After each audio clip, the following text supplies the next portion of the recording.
শুরুতেই পরিচয় করিয়ে দেব আমাদের দেশের এমন এক বিজ্ঞানীর সঙ্গে যার আবিষ্কারে কিছুদিন আগে হইচই পড়ে গিয়েছিল গোটা বিশ্বে।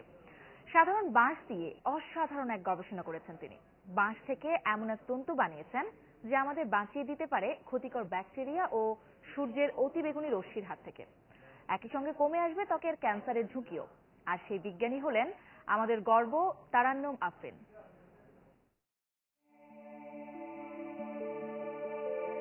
বাঁশ থেকে ফাইবার তথা তন্তু বানানো হয়ে আসছে অনেক আগে থেকেই, কিন্তু বাঁশ থেকে ফাইবার বানানোর ধাপগুলো মোটেই নিরাপদ ছিল না। বাঁশকে দ্রবীভূত করতে মেশানো হতো বিষাক্ত কার্বন ডাই সালফাইড। আর এই সমস্যাটিকেই উতরে গেছেন অস্ট্রেলিয়ায় গবেষণারত বাংলাদেশি বিজ্ঞানী তারান্নুম আফরিন।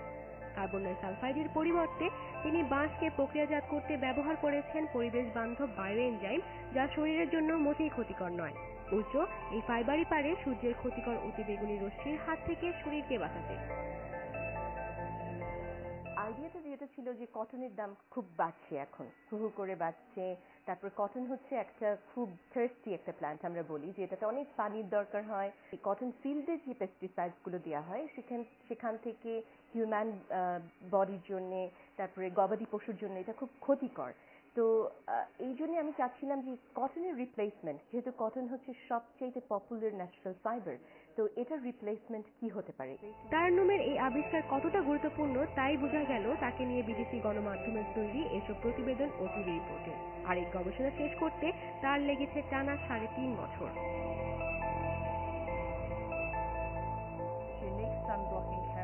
এই গবেষণায় বাঁশের অ্যান্টিব্যাকটেরিয়াল ধর্মটাকেও তুলে আনেন তারান্নুম। জানালেন চিকিৎসা ক্ষেত্রেও সারা ফেলবে বাঁশের এই ফাইবার। আমরা অবশ্য ক্যান্সার সেলের কেউ চ্যালেঞ্জ করার পরিকল্পনা আছে নেক্সট টাইম আমার এই ফাইবারটা দিয়ে, কারণ যেহেতু আমরা মানে ফাইন্ড আউট করেছি যে কিছু কেমিক্যাল বন্ড এখানে আছে যেটা অ্যারোম্যাটিক এবং কার্বনিল বন্ড, যেগুলো অনেক সময় দেখা যায় যে ক্যান্সার সেলকে প্রোটেক্ট করতে পারে, ক্যান্সার সেলকে ইনহিবিট করতে পারে। অ্যান্টিব্যাকটেরিয়াল ফাইবারটি ক্ষত স্থানে ব্যবহার করা যেতে পারে। আপনার একটা ক্ষত হলো, সেখানে আপনি যেহেতু এই ফাইবারটা আমারটা অ্যান্টিব্যাকটেরিয়াল, যেমন ইকোলাই এবং এসরিয়াসের মতো দুটা যে ব্যাকটেরিয়াগুলো যে কোনো জায়গায় জন্মায় এবং হসপিটাল গ্রেড প্যাথোজেনেরা, এবং আমার যে ফাইবারটা সেটা হচ্ছে এগুলোকে 100% কিল করতে পারে। আমাদের ব্যাম্বু ফাইবার কটন ফাইবারের চেয়ে অ্যাটলিস্ট 60% বেটার ইউভি অ্যাবজর্বেন্সের ক্ষেত্রে।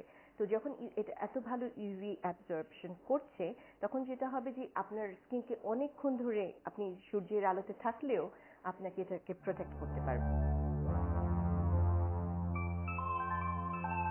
বাঁশের ফাইবারের গবেষণায় বাণিজ্যিক দিকটাকেও মাথায় রেখেছেন অস্ট্রেলিয়ার ডিকিন ইউনিভার্সিটির পিএইচডি শিক্ষার্থী তারান্নুম।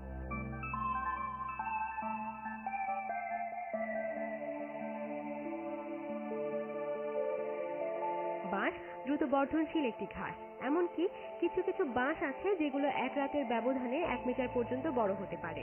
বাঁশের জন্য লাগে না কোনো কীটনাশক কিংবা সেচ, আর তাই অ্যান্টিব্যাকটেরিয়াল ও আল্ট্রাভায়োলেট প্রোটেক্টর তৈরির কাঁচামাল হিসেবে বাঁশের রয়েছে দারুণ সম্ভাবনা।